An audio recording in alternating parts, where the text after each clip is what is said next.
Hi hello welcome to my channel. పండగల season వచ్చేసింది. ఆరోగ్యకరమైన టేస్టీగా ఉండే బెల్లం పాయసం ఎలా చేయాలో చూసేద్దాం. పాయసం గట్టిపడకుండా ఇలా కన్సిస్టెన్సీలో టేస్టీగా ఉండాలి అంటే నేను చెప్పిన కొలతలతో చేసుకోండి, చాలా టేస్టీగా వస్తుంది. గిన్నెలో ఒక స్పూన్ నెయ్యి వేసుకొని నెయ్యి వేడెక్కాక మీకు నచ్చిన డ్రై ఫ్రూట్స్ని యాడ్ చేసుకోండి.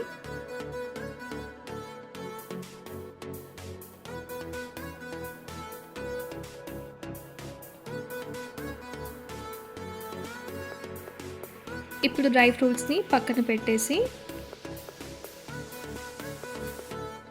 అదే గిన్నెలో 2 కప్పుల సేమియాని వేసుకోండి. సేమియా లైట్ గోల్డెన్ కలర్ వచ్చాక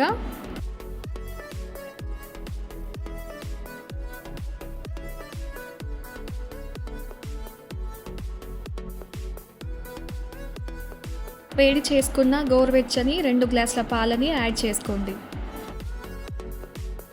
స్వీట్ రెసిపీస్ ఏది చేసినా కూడా లో హీట్ మీదనే చేసుకోవాలి, లేదంటే మీడియం ఫ్లేమ్లో చేసుకోవాలి.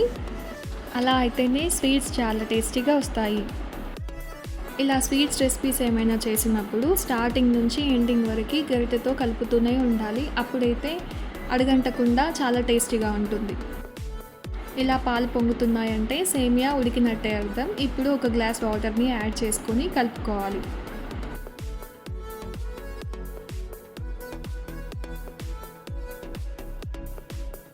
ఒక 3 ఇలాచీలను తీసుకొని దంచేసి మరుగుతున్న సేమియాలో కలుపుకోవాలి.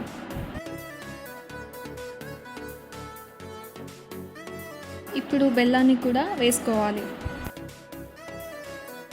వీలైనంత వరకు చక్కెర బదులు ఇలా బెల్లంతో చేసిన స్వీట్స్ని అలవాటు చేసుకుంటే ఆరోగ్యానికి ఎంతో మంచిది. ఇక్కడ నేను 2 కప్పుల సేమియాకి 2 కప్పుల బెల్లాన్ని తీసుకున్నాను. సేమియా ఈ కన్సిస్టెన్సీకి వచ్చాక అంటే నెయ్యి పైకి తేలుతుందంటే సేమియా రెడీ అయిందని అర్థం.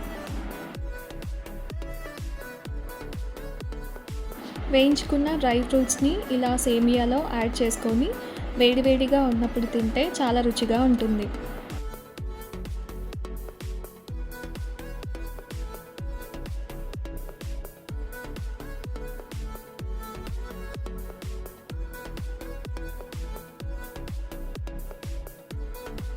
మీరు కూడా ఈ రెసిపీని ట్రై చేసి ఎలా వచ్చిందో కామెంట్ బాక్స్లో కామెంట్ చేయండి.